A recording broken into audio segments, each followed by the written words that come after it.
As observed from the top of a 75-meter high lighthouse from the sea level, the angles of depression of two ships are 30 degree and 45 degree. If one ship is exactly behind the other on the same side of the lighthouse, find the distance between the two ships. So ये मैं आपको light house दिखा रहा हूँ जिस light house की height 75 metres है। इस लाइट हाउस की हाइट 75 मीटर्स है सी लेवल से, मतलब अगर ये सी लेवल है तो यहाँ से जो हाइट है ना ये 75 मीटर है। ओके, सी लेवल के नीचे भी कुछ होगा, उसकी हाइट को हम कैलकुलेट नहीं कर रहे हैं। आगे बढ़ते हैं। The angles of depression of two ships are 30 and 45। तो ये है सी और सी में कहीं पर दो शिप्स हैं।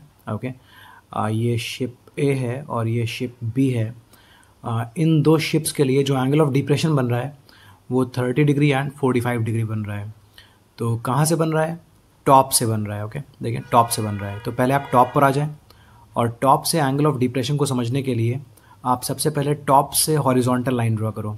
आप पहले टॉप से एक हॉरिजॉन्टल लाइन ड्रॉ करो एंड देन आप टॉप से ही शिप की तरफ देखो। आप यहाँ से शिप बी की तरफ देखो।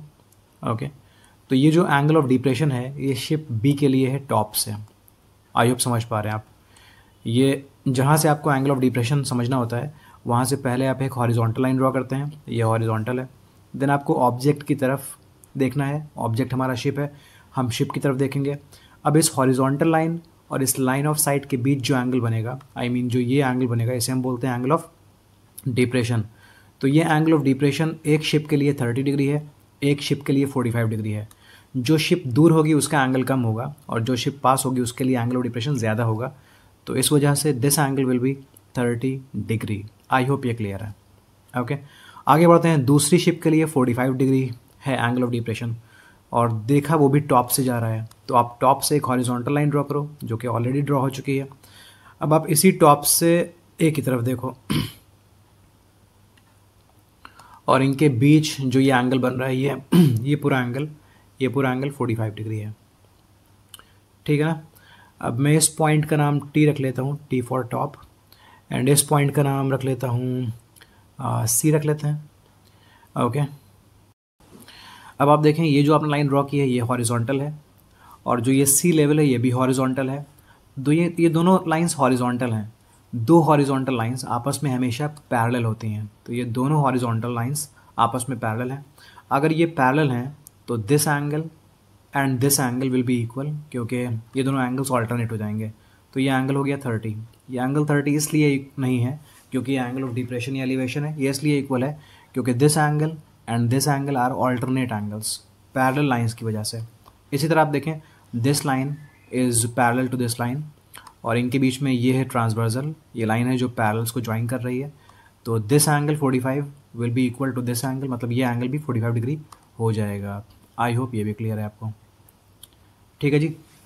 अब हम दो राइट एंगल ट्रायंगल्स ढूंढेंगे जिनकी हेल्प से हम फाइंड करेंगे दो शिप्स के बीच का डिस्टेंस। आपसे बोला गया ना कि एक शिप दूसरे के एग्जैक्ट पीछे है, तो आप देखें शिप बी शिप ए के एग्जैक्टली पीछे है और ये दोनों के दोनों सेम साइड में है लाइट हाउस के राइट साइड में शिप ए भी है, लाइट हाउस के राइट साइड में शिप बी भी है। ऐसा नहीं है कि एक शिप राइट साइड में है दूसरी लेफ्ट साइड में है, ऐसा नहीं है, दोनों ही सेम साइड में है। तो बताना है दोनों शिप्स के बीच का डिस्टेंस क्या होगा, मतलब ए से बी का डिस्टेंस फाइंड करना है हमको। तो पहले हम राइट एंगल ट्रायंगल ढूंढते हैं। ओके, अभी आप ट्रायंगल अज्यूम करने के लिए इसे एक स्ट्रेट लाइन अज्यूम कर लोगे बस। ओके, स्ट्रेट लाइन अज्यूम कर लो। तो ट्रायंगल टी सी ए एक राइट एंगल ट्रायंगल है क्योंकि इस स्ट्रेट लाइन और ग्राउंड और सी के बीच जो एंगल बनेगा वो 90 डिग्री बनेगा। तो triangle T C A equilateral है, triangle T C B equilateral है। तो ट्रायंगल टी सी ए में हम ट्रिग्नोमेट्री यूज़ करते हैं। ट्रायंगल टी सी ए में, इन ट्रायंगल टी सी ए हम ट्रिग्नोमेट्री यूज़ करते हैं। हम लिखेंगे टैन थीटा। टैन थीटा होता है परपेंडिकुलर अपॉन बेस। मैं टैन इसलिए यूज़ कर रहा हूँ क्योंकि देखें परपेंडिकुलर की वैल्यू 75 मालूम है और बेस हमको मालूम करना है क्योंकि हमें ये पूरा अगर बेस पता चल जाए और हमें ए से सी तक बेस पता चल जाए तो पूरे बेस में से ए सी सबट्रैक्ट करने से ए भी मिल जाएगा। इस वजह से मैंने परपेंडिकुलर और बेस वाला रेशियो लिया है, मैंने साइन नहीं लिया, कॉस नहीं लिया, टैन लिया है। ओके, आगे बढ़ते हैं। थीटा की वैल्यू इस फर्स्ट ट्रायंगल में 45 डिग्री है, परपेंडिकुलर की वैल्यू 75 है और बेस वी डोंट नो। तो मैं लिखूँगा टैन